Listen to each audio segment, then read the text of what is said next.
Oi pessoal, tudo bem? Hoje a gente tem um vídeo muito bacana e muito importante aqui no canal. A gente vai falar sobre estrabismo do bebê. Eu tenho uma convidada muito especial para apresentar para vocês. Se você acha que o seu filho pode ter estrabismo, ou seja, que o olhinho dele pode estar vesgo, com certeza esse vídeo vai ser muito útil. Vem dar uma espiada.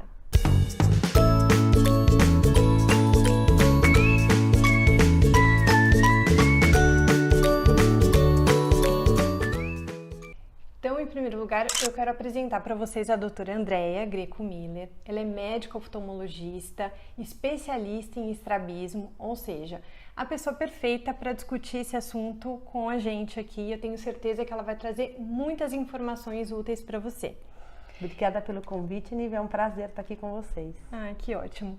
Doutora Andrea, eu queria começar perguntando sobre o comecinho da vida. Muitas mães de bebês pequenos acham que aquele bebê está com um desvio no olhar, né, nos primeiros meses de vida. Isso acontece? Isso é normal? Não é? Como é que é? Acontece e é normal, tá? Até os 6 meses de vida, o bebê está aprendendo a coordenar aí a função dos olhos, de como olhar para cima, para baixo, para os lados. Então é como se o bebê tivesse uma imaturidade. Então, da mesma forma que ele não sabe caminhar e quando ele começa a andar, ele também tem os seus tropeços, as suas falhas, na hora que ele vai olhar também. O olho perde um pouquinho aí a coordenação, ele está aprendendo a fazer essa coordenação. Então, de vez em quando, o bebê desviar o olhar, tanto faz para dentro, para o lado ou para cima, é normal, tá bom? O que não pode ser é aquele desvio fixo. Tá. Então, desde o nascimento, se o bebê tem um olhinho que está sempre bom, olhando as coisas, e o outro olho tá torto, isso não é normal, um estrabismo constante. O estrabismo que às vezes aparece, às vezes desaparece, é normal até os 6 meses. Se por acaso o bebê tiver esse estrabismo constante, a mãe deve falar com o pediatra e o ideal é que já encaminhe para um oftalmologista para fazer a avaliação. Ou seja, nesse caso em que é constante, não precisa esperar os 6 meses. Não precisa esperar, já pode passar para uma avaliação até para a gente investigar a causa desse estrabismo e começar a fazer o tratamento. Perfeito. E aí uma outra pergunta, um bebê que nasce com os olhinhos normais, ele pode desenvolver o estrabismo, ou seja, ele pode ficar vesgo depois? Pode ficar vesgo sim, né? Ele pode começar a desviar o olho e isso pode acontecer até os 6 meses, que a gente chama de desvio congênito, e depois dos 6 meses, o mais comum é entre 1 ano e 3 anos, que é o estrabismo infantil. Mas até os 5 anos, essa criança pode desenvolver um estrabismo da infância, vamos dizer assim. Depois dos 5 anos, dependendo do tipo do estrabismo, o oftalmologista pede também uma avaliação neurológica para ver se tem alguma causa secundária do estrabismo. Mas isso mais para estrabismos que aparecem mais tarde. E não tem idade para o aparecimento do estrabismo. Pode aparecer na idade adulta, no idoso. Então, assim, qualquer um de nós pode acabar desenvolvendo estrabismo. Eu acho que a pergunta que toda mãe faz nessa hora, o que causou o estrabismo? Qual é a causa do olhinho vesgo? A causa a gente não sabe. A ciência não sabe por que acontece o estrabismo. Se é um problema muscular, dos músculos do olho, é um problema aí neurológico da coordenação do olhar. A gente não sabe a causa inicial.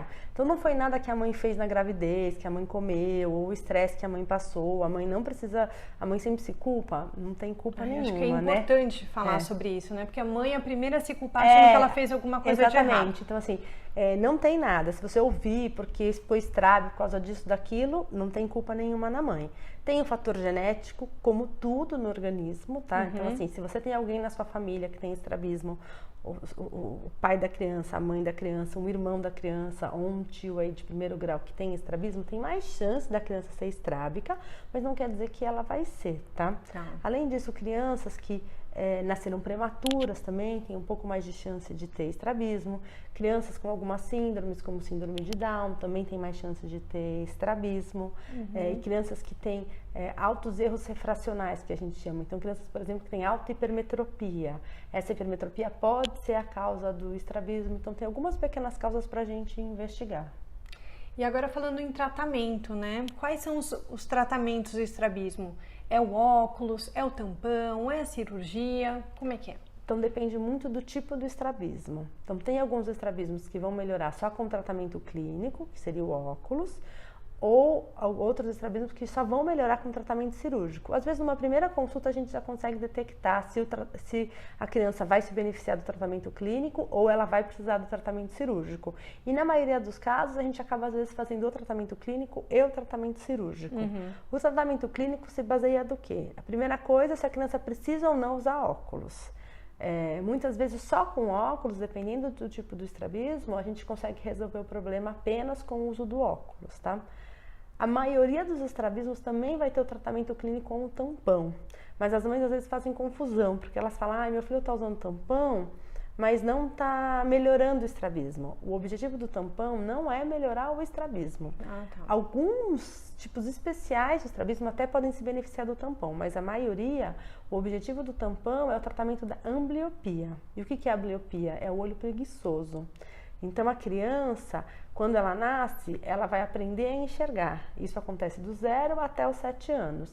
Nessa fase, nessa janela, qualquer problema que acontecer com os olhos, e uma das coisas é o estrabismo, pode levar ao aparecimento do olho preguiçoso. Então, o tampão é para tratar isso. A gente tampa o olho bom para forçar o olho ruim, para que no final, com 7, 8 anos, a criança tenha a visão do olho não estrábico tão boa quanto a do olho estrábico.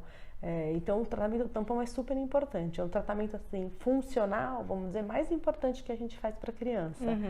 E o resultado depende muito da aderência da criança ao tratamento. É isso que eu ia perguntar, né? Se a gente pode dizer que uma criança que passou pelo tratamento, ela vai ter a visão tão boa quanto uma criança que nunca teve estrabismo. Aí assim, é muito variável, depende do tipo de estrabismo, do quando foi começado esse tratamento. Quanto mais precoce, melhor a chance dessa criança ter uma visão tão boa de um olho como do outro. E a aderência da criança ao tratamento. Então, se a gente passa para usar o tampão 4 horas todos os dias e a criança usa 1 hora às vezes, o resultado não é tão bom. Agora, aquela criança que faz o tampão direitinho, que tem um apoio da família, às vezes da escola, a gente consegue ter um bom resultado no tratamento da ambliopia.